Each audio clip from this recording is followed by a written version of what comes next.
अस्सलामुअलैकुम, नमस्ते, सत श्री अकाल। कैसे हैं आप लोग? उम्मीद करती हूँ ठीक होंगे, खुश होंगे। मैं हूँ अधिक अली और मेरे साथ हैं तारिक नियाज़ी। अस्सलामुअलैकुम, नमस्ते, सत श्री अकाल। उम्मीद करता हूँ ठीक होंगे, खुश होंगे। दोस्तों जहाँ रहे खुश रहें, माँ बाप का ख्याल करें, क्योंकि माँ बाप है तो सभी कुछ है। आज की हमारी वीडियो है बहुत ही रिक्वेस्टेड सुपरस्टार सिंगर से स्टार्ट करते हैं अपनी वीडियो को। Let's start. ओके गाइस, तो वीडियो का टाइटल है सुपरस्टार सिंगर। आगे टाइटल नहीं दिख रहा, तो स्टार्ट करते हैं। क्या उस गली में कभी तेरा जाना हुआ, जहां से जमाने को गुजरे जमाना हुआ। मेरा समय तो वहीं पे है ठहरा हुआ।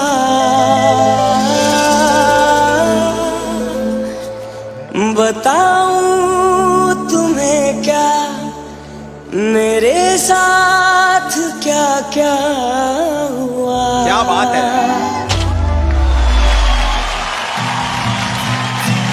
वो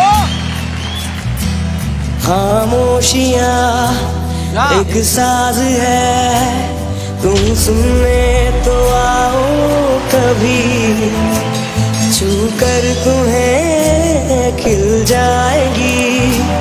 घर उनको बुलाओ कभी, बेकरार है बात करने को, कहने दो इनको जरा। खामोशियाँ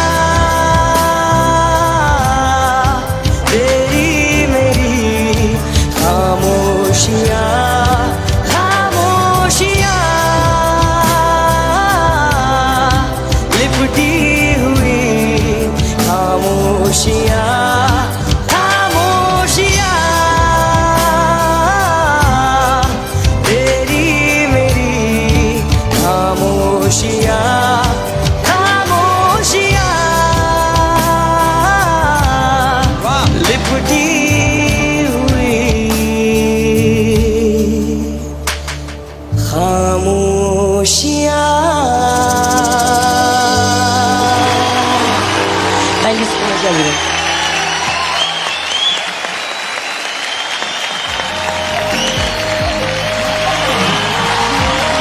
What a lovely voice, Mohammed says.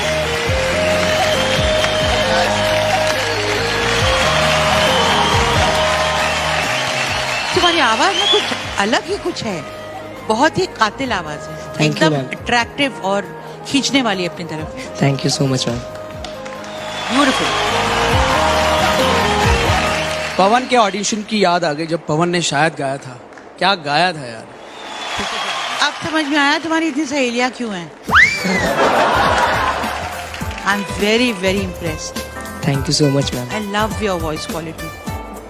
Thank you. Himesh क्या बोलते हैं एज अ कंपोजर? एब्सोल्युटली। मुझे लग रहा है कि ऑडिशन राउंड में मैंने आज तक किसी को ब्रेक नहीं दिया। वहां पर सायंतनी कांजीलाल, हमारे सुपरस्टार सिंगर की, इतना ग्रेट गाने के बाद इमीडिएटली वो ब्रेक ले चुकी है और उसके साथ ड्यूएट में आप गाने वाले हैं। Thank you so much.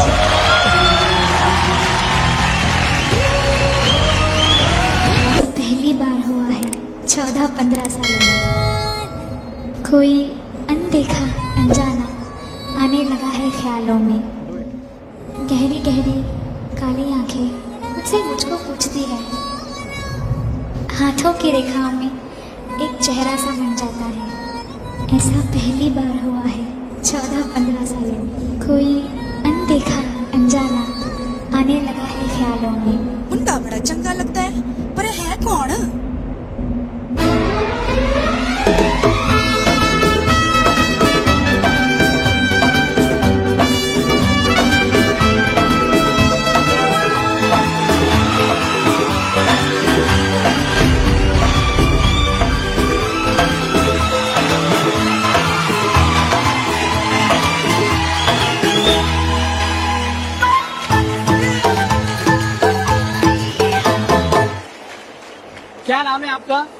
जी मोहम्मद फैज, मोहम्मद फैज कहाँ से आए आप? राजस्थान जोधपुर। आप डायरेक्ट स्कूल से आ रहे हो क्या? नहीं सर, सब मुझे बोलते हैं कि मैं स्कूल यूनिफॉर्म में बहुत अच्छा लगता हूँ, इसलिए मैं स्कूल यूनिफॉर्म में आया हूँ। अरे वाह। अच्छा, लड़कियों का हॉट फेवरेट है?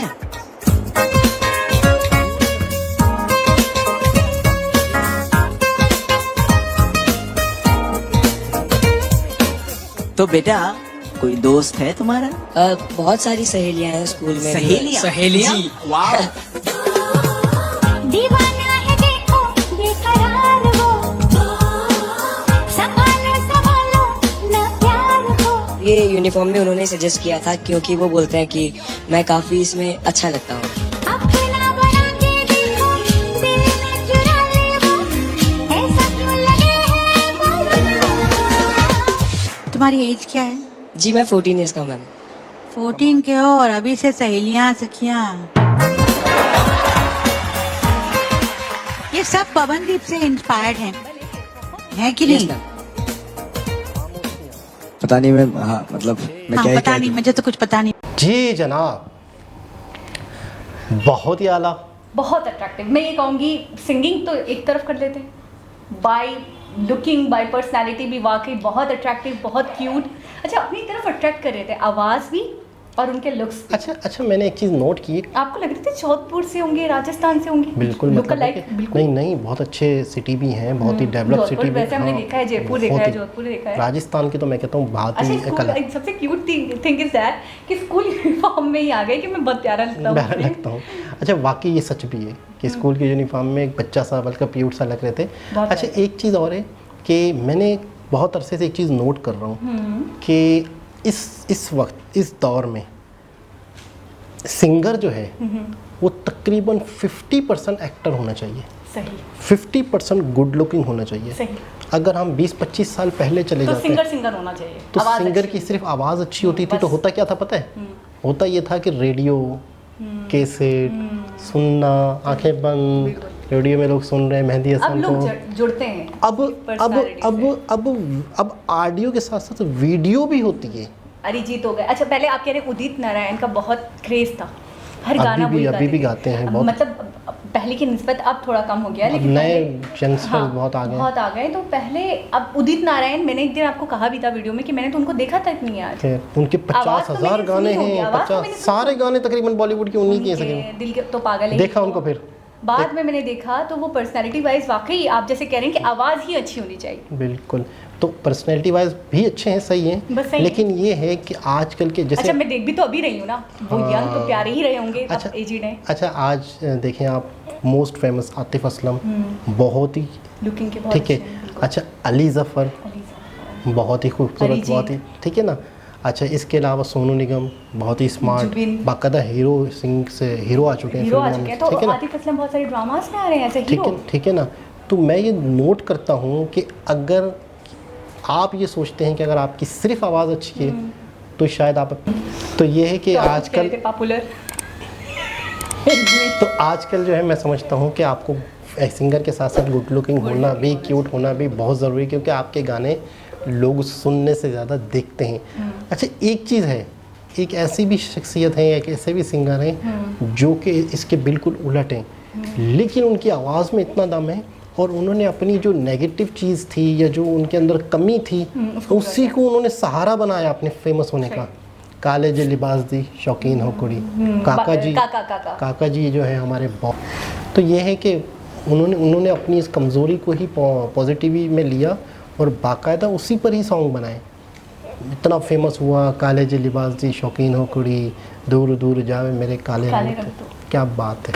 तो ये है कि इनकी आवाज़ तो वाकई बहुत अच्छी है, इसमें तो कोई शक नहीं है। इनका गाने का अंदाज़ भी बहुत अच्छा है। इनके साथ सबसे अच्छा प्लस पॉइंट क्या नाम है इनका? फैज़ है, मोहम्मद फैज़। इनके साथ इनका सबसे प्लस पॉइंट इनकी क्यूटनेस भी है, मैं जहाँ तक समझता हूँ। आपको क्या लग रहा है? अट्रैक्टिव हैं बहुत ज़्यादा, और आपने बिल्कुल बचा फरमाया। मैं ये कहूँगी कि सोनू निगम हो गए या आतिफ असलम हो गए। अच्छा, मैंने देखा फीमेल सिंगर्स को भी मैंने देखा है और मेल्स को भी देखा है। आजकल की जो फीमेल्स और मेल्स हैं वो अपनी मतलब जो भी एल्बम होती है उसकी ज़्यादातर सॉन्ग्स में मैंने देखती हूँ कि वो खुद ऐसा हीरो आ रहे होते हैं, ठीक है, उनको ज़रूरत ही नहीं है किसी और एक्टर को हायर करने की या साइन करने की, वो खुद आ जाते हैं एज अ हीरो और काम कर रहे होते हैं। और आप यकीन करें आप फ़र्क ही नहीं कर पाओगे उनमें कि वाकई ये हीरो है ये सिंगर है। अच्छा, जुबिन के बारे में भी मुझे पहले मुझे लगता था गाने वाने गाते वो कुछ होते हैं ना एक्टर शौकिया सिंगर भी बन जाते हैं, बहुत सारे ऐसे एक्टर्स हैं जो सिंगर्स भी हैं, तो मुझे ऐसा लगा कि शायद ऐसा होगा कि बेसिकली ये एक्टर होंगे बाद में सिंगर बन गए हों। तो मुझे बाद में पता चला कि नहीं ये सिंगर हैं और ये बोल हमारा क्या होगा बहुत फेमस हुए पाकिस्तान में, तो बहुत ज़्यादा ही चला ये गाना। तो उसके अंदर फिर लोगों ने इनको देखा कि भाई पर्सनैलिटी भी बहुत अच्छे हैं, बहुत अट्रैक्टिव हैं, बहुत हैंडसम हैं। बिल्कुल, और मतलब प्रॉपर एक मॉडल टाइप है लुक, हीरो टाइप लुक है इनका, ज़बरदस्त। अच्छा, एक और सिंगर हैं, बेसिकली मैंने उनकी आवाज़ बाद में सुनी, उनके लुक्स से ज़्यादा मैं मतलब इंस्पायर्ड हो गई थी उनसे। अभी तो मिले हो, मुझे खोने के बाद एक दिन तुम मुझे याद करोगे, मुझे नाम याद नहीं आ रहा उनका। इतने क्यूट फेस से, इतने प्यारे, मतलब आपको लगेगा कुछ 19-20 भी नहीं है उनके अंदर, वो इतने अच्छे हैं। तो फेसबुक वगैरह पे मैंने 2-3 बार उनकी ना छोटे छोटे क्लिप्स थे, सॉन्ग्स के कुछ क्लिप्स होते हैं ना, डाल दिए जाते हैं या लगा दिए जाते हैं, तो वो मैंने 1-2 दफ़ा देखा कौन है। अब मुझे थोड़ी तो उनको देखकर मैं थोड़ी सी क्यूरियस हो गई कि अब मुझे पता चलना चाहिए कौन है, सिंगर हैं, इनके सिंगर नहीं, मुझे ऐसा लगा एक्टर हैं, तो ये म्यूज़िक एल्बम्स में आते हैं। फिर मैंने इनको बाकायदा सर्च किया, इनके सॉन्ग्स वगैरह देखे, तो मुझे पता चला ये है सिंगर बेसिकली। उनकी म्यूज़िक एल्बम के अंदर खुद ही एक्टर थे और खुद ही एज ए हीरो आ रहे थे। मैं हैरान हो गई, मैंने कहा एक सिंगर इतना प्यारा कैसे हो सकता है, इतने परफेक्ट, इतने अच्छे कि आप हाइट ले लो, आप कलर ले लो, आप हेल्थ ले लो, कहीं से भी आपको थोड़ा सा मिसफिट नहीं लगेगा। आजकल वही लोग फेमस होते हैं जो पर्सनैलिटी वाइज भी अच्छे हैं, बहुत अच्छे हैं, बिल्कुल। अच्छा, टैलेंट पे फिर थोड़ा बहुत कॉम्प्रोमाइज़ कर लेंगे, आजकल का जो दौर है, मैं ये दिखने का है। होना ये नहीं चाहिए, होना ये नहीं चाहिए कि आपकी आवाज़ अच्छी लेकिन है। आपकी शोशा को लेकर नहीं। आपने एक दफ़ा मुझे बताया तो था कि हमारे यहाँ ये होता है कि कोई लड़की अगर कार में आ रही है तो उसको एक अलग वैल्यू दी जाती है, और कोई खुदा ना खास्ता अगर ऑटो से निकल रही होती है तो उसको डायरेक्टर एक अलग वैल्यू दे रहा होता है। बेशक गलत है, लेकिन जो है माशरे में, हमारे माशरे में जो है वो है, इसमें कोई शक नहीं है। इनका आप फ्यूचर क्या देखती हैं? बहुत ब्राइट देखती हूँ मुझे ऐसा लगता है। अच्छा, मैं कुछ और भी सोच रही थी, इतने बड़े बच्चे जो हमारे यहाँ पाकिस्तान में रैपिंग कर रहे हैं, ठीक है, रैपिंग कर रहे हैं, कुछ ये रोस्टिंग में बहुत है लोगों का ना। अब मैं देख रही हूँ हमारे जो यंगस्टर्स हैं, बिल्कुल जनरली बात बता रही हूँ आप लोगों को, पर्सनली जो मैंने फील किया है कि हमारे जितने भी यंगस्टर्स हैं, जो टीन एज लड़के हैं ना, वो ज़्यादातर जा रहे हैं रोस्टिंग की तरफ, कि रोस्टिंग में बड़ी कमाई है, रोस्टिंग में बड़ी, रैपिंग में फिर भी बहुत कम है, इक्का दुक्का, लेकिन रोस्टिंग में हर एक के बाद दूसरा लड़का रोस्टिंग कर रहा है, हर एक के बाद दूसरा लड़का रोस्टिंग कर रहा है कि जॉब वॉब तो करनी नहीं, कुछ करना नहीं है, पढ़ना लिखना भी नहीं है, इतना रोस्टिंग करके ही हम इतना कमा लेंगे। मुझे हैरत होती है कि यहाँ पे आप देखें टीन एज, आज भी जो टीन एज बॉयज़ हैं, गर्ल्स हैं, सिंगिंग की तरफ, डांसिंग की तरफ, टैलेंट की तरफ हैं। रोस्टिंग क्या है, मैं कहूँगी, और एंटरप्रेन्योर बन रहे हैं, और मतलब एक स्टार्टअप कर रहे हैं, मतलब और भी चीज़ें हैं, सारी फील्ड्स हैं, इसमें तो कोई वो शक है ही नहीं। तो बहुत ब्राइट दिख रहा है मुझे इनका फ्यूचर, ऐसा ही है, बहुत आगे जाते हुए दिख रहे हैं। जब ये अभी से इनका इंट्रो हो चुका है, अभी से लोग इतना इनको पसंद कर रहे हैं, तो आगे तो बिल्कुल पागल होने वाले हैं। हिमेश रेशमिया बड़ा एक्साइटेड है, बहुत। अच्छा, हिमेश रेशमिया के मैं इतना पर्सनली जानता नहीं हूँ, मैंने इनकी अक्सर इस तरीके से एज ए जज इनकी जो वो देखी, तो मैंने अक्सर ये देखा कि ये टैलेंट की बहुत कदर करते हैं, मतलब टैलेंट के लिए सामने वाले से लड़ पड़ते हैं, यानी कि टैलेंटेड बंदा है उसके हक में खड़े हो जाएंगे। दो टोक कहते हैं। अगर मैंने एक क्लिप देखी जिसमें ये और आतिफ असलम आपस में भिड़ गए, अब मुझे नहीं पता रियल होता है क्या होता है, खैर मैंने वो देखा, उसके अंदर बहुत ज़्यादा शदीद गुस्सा दिखे मुझे ये, तो उन्होंने बोला इतना दम नहीं है, उन्होंने बोला बहुत दम है, उस लड़के को, बच्चा था, लड़का था जो भी, उसको कहा आप में बहुत दम है, और मैं आपसे, मतलब मैंने आपसे नेक्स्ट कॉन्ट्रैक्ट किया, मैं आपको साइन करता हूँ, मैं आपको काम। ये हिमेश रेशमिया ने कहा होगा। हिमेश रेशमिया, मैंने अक्सर देखा है कि ये बाकायदा उन न्यू टैलेंट के हक में खड़े हो जाते हैं, अपने खड़े। और अच्छा, ये भी नहीं, इनको किसी का सपोर्ट नहीं चाहिए, खुद से बोलते हैं, अपने बिहाफ पे कि मैं करवाऊंगा, मैं आपको इंट्रो करवाऊंगा, मैं आपको आपसे सॉन्ग करवाऊंगा। एक खातून को भी इन्होंने इंट्रोड्यूस करवाया था, बुजुर्ग सी थी, मतलब है कि बिल्कुल ही गरीब सी थी, मांगने वाली थी, या पता नहीं क्या था, तो उन्होंने भी बड़ा मतलब है कि इन्होंने इंट्रोड्यूस करवाया, तो मैं मतलब है कि उस टाइम से इनकी बड़ी रिस्पेक्ट करता हूँ, और ये वाकई टैलेंट की कदर करते हैं। अच्छा, टैलेंट के अंदर 19-20 हो भी सही, कुछ लोग होते हैं सीखते नहीं हैं, कुछ लोग उस्ताद नहीं होता, शौक़ होता है, सुन के आ जाते हैं, तो आपको कम से कम ऐसे लोगों की हौसला अफजाई करनी चाहिए, आप लोग उनको डिग्रेड नहीं करना चाहिए। वो जो एक हैं अनु मलिक, वो तो मैं कहता हूँ कि दबाओ बर्बाद। तो दोस्तों दोबारा किसी और वीडियो के साथ आपसे मुलाकात होगी, जब तक के लिए अल्लाह हाफिज़।